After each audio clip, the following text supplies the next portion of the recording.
The point of this PowerPoint is to give you an idea about how Americans reacted to environmental change in the period of the Market Revolution. It concerns the Hudson Valley School of Painters and the founder of that school, Thomas Cole, and in particular, a group of paintings called the Course of Empire series that Cole did.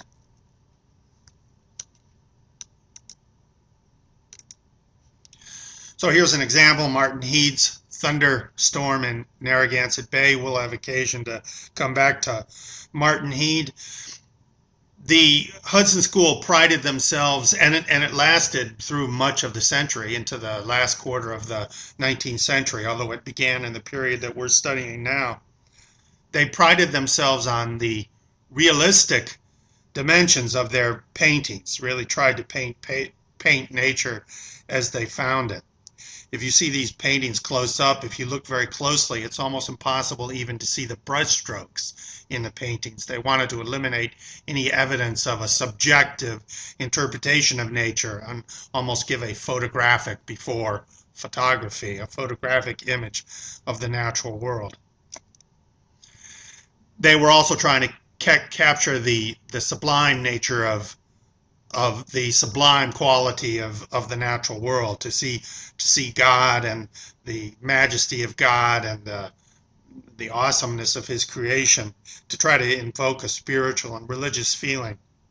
So these paintings are all taken of various areas of New England, and in particular of the Hudson River Valley area, stretching up from New York City up to Albany. So I'm just trying to give you a sense of these images here, putting a bunch of them in front of you.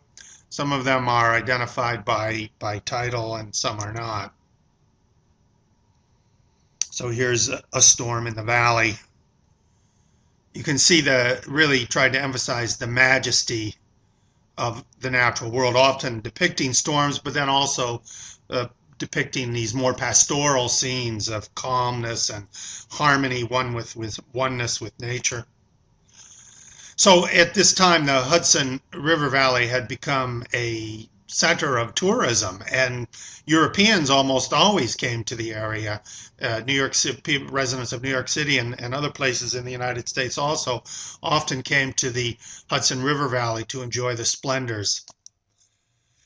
This is actually a painting done in honor of Thomas Cole. It's called Kindred Spirits, showing this editor and poet William Cullen Bryant and Cole himself sharing a moment with the Tattersall Falls in the background, famous tourist site, which again we'll have occasion to revisit.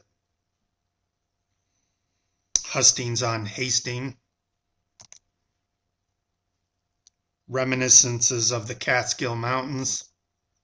So hopefully you're getting an idea of what these paintings are like.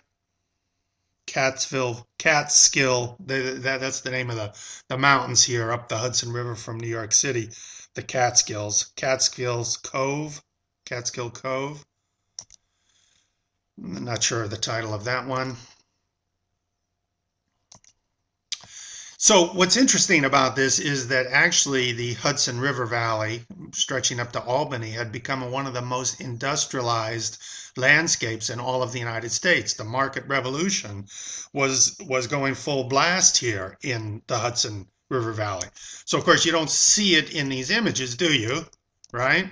But this is one of the most industrialized landscapes in the United States. It was particularly a center of tanning, the tanning of skins, animal skins, particularly awful industry that creates tremendous pollution and bad smells and so on. It was also a center of lumbering.